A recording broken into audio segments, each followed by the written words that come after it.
want me to just talk to you? What was your journey to wellness? How Sure. did you get that sort of epiphany? Sure. I had 2 extruded discs in my lower back pressing on my sciatic nerve, so I had excruciating sciatica in my right leg. Could not walk, it was terrible. Went to a surgeon, said you need surgery, non-negotiable. So I sought a second opinion, he said the same thing.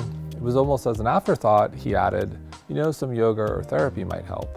So I said, all right, I'll give yoga a shot. Started to do some light yoga, practicing in the morning and at night, about 10 minutes a day, and I started to heal.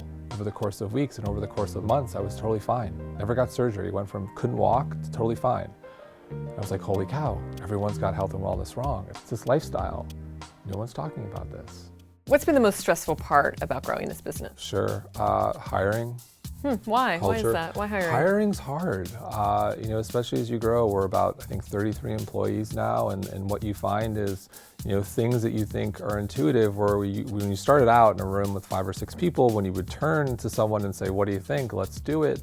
That doesn't really work So as you scale. So how do you deal with hiring mistakes? How do you Sure. address those? One thing I believe in, I think a lot of people say this, is hire slowly and fire fast. And we also now have data of what people have excelled at MindBodyGreen and what people haven't really worked out. And there are certain qualities and traits, and now we're just so much better at hiring. So what do you know now that you wish you had known 15 years ago?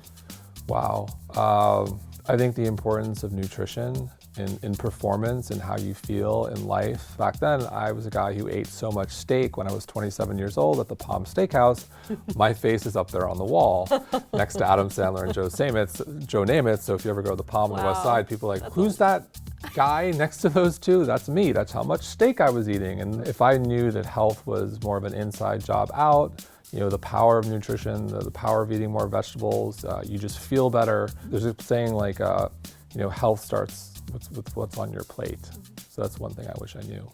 Who are your competitors with MindBodyGreen? Sure.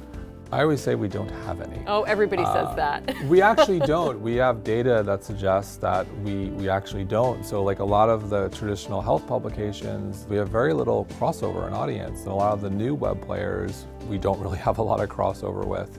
We don't really have a lot of crossover with the millennial sites. So we're sort of operating in this like weird space where we're really connected to an audience that is unique and powerful and kind of awesome. What is the end game for you? Maybe selling to a big media company? I think the end game for me, I try not to ever think about end games.